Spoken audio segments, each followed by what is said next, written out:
দীর্ঘদিন ধরে কদমতলা থেকে রানীবাড়ি ও তারকপুর পর্যন্ত গুরুত্বপূর্ণ রাস্তাটির বেহাল দশার কারণে চরম ভোগান্তির শিকার হচ্ছেন স্থানীয় বাসিন্দারা। রাস্তার এমন করুণ অবস্থার ফলে নিত্যযাত্রী থেকে শুরু করে এলাকাবাসীর দীর্ঘ সময় ধরে অসুবিধার সম্মুখীন হচ্ছেন। এলাকাবাসীদের অভিযোগ, সমস্যা সমাধানের জন্য প্রশাসনের দ্বারস্থ হয়েও কোনো সুরাহা মেলেনি এবং প্রশাসনের পক্ষ থেকে কোনো স্পষ্ট উত্তর পাওয়া যায়নি।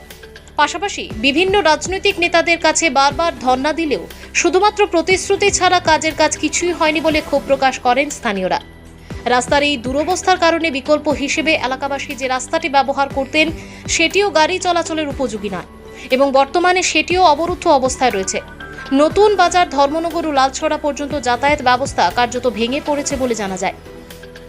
রাস্তার এই বেহাল দশা থেকে মুক্তি পেতে এবং প্রশাসনের দ্রুত দৃষ্টি আকর্ষণের লক্ষ্যে স্থানীয়রা বিএমএস সংগঠনের ব্যানারে আজ সকাল 6টা থেকে অনির্দিষ্টকালের জন্য ধর্মঘট শুরু করেছেন।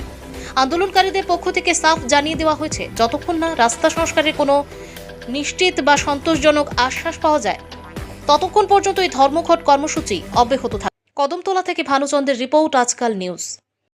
নমস্কার সবাইরে এবং মিডিয়ার সব সাংবাদিকরে নমস্কার। কিন্তু ঘটনা হয়েছে, আমরা আজকে দীর্ঘদিন যাবৎ কদমতলা টু রানীবাড়ি তারকপুর এই রাস্তাটা বেহাল অবস্থা।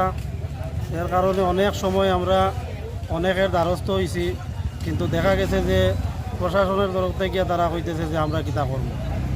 তারপরে আমরা গেছি অনেক নেতৃত্বের কাছে, তারা এখানে যাওয়ার পরে দেখা গেছে যে শোনা যায় যে আশ্বাস পাওয়া যায়, সবসময় পাওয়া যায় যে কাজ হয়ে যাব, রাস্তা কাজ ধরে নিব, অমুক দিন এই করব। কিন্তু আজকে এতদিন আমরা অপেক্ষা করার পরে কোনোভাবে কোনো কাজ রাস্তার মধ্যে নাই। রানীবাড়ি তারকপুর কদমতলা টু তারকপুর ভাইয়া রানীবাড়ি, তার বিকল্প হিসাবে আমরা এখানে 40 দূর একটা রাস্তা আছে, ছোটো রাস্তা, 2টা গাড়ি আমাদের ক্রসিং হয় না। এই রাস্তা দিয়ে আমরা যাতায়াত অনেক দিন করছি, কিন্তু এখন দেখা গেছে যে এই রাস্তা দিকে যাওয়ার কোনো অবস্থা আমরা নাই। কোন রাস্তা দিয়ে? কদমতলা হইয়া 40 দূর হইয়া যে রাস্তাটা বাইরে বাজারের ভিতর দিকে গিয়া এই রাস্তা দিকে যাওয়ার কোনো সুবিধা আমরা নাই। না পারতে গিয়ে আজকে আমরা বিএমএস সংগঠন নিয়ে আমরা স্ট্রাইক করছি।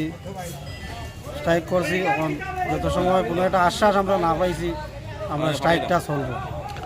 কয়টা থেকে স্ট্রাইক করলেন আপনারা?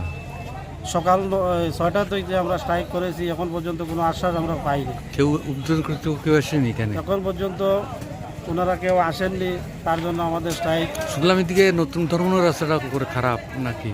ওখান থেকে ধর্মনগর পর্যন্ত যাওয়া যায় না, নতুন বাজারের অবস্থা নাই, লালচড়া পর্যন্ত এটা অবরোধ করা হয়েছে। আমাদের লোক ওখানে আছে নতুন বাজারে, ধর্মনগর স্ট্যান্ডে, সেখানে বন্ধ করা হয়েছে, এই দিকের রাস্তাটা বন্ধ করা। যত সময় আমরা একটা আশ্বাস পাইনি তত সময় আমাদের স্ট্রাইকটা চলবে।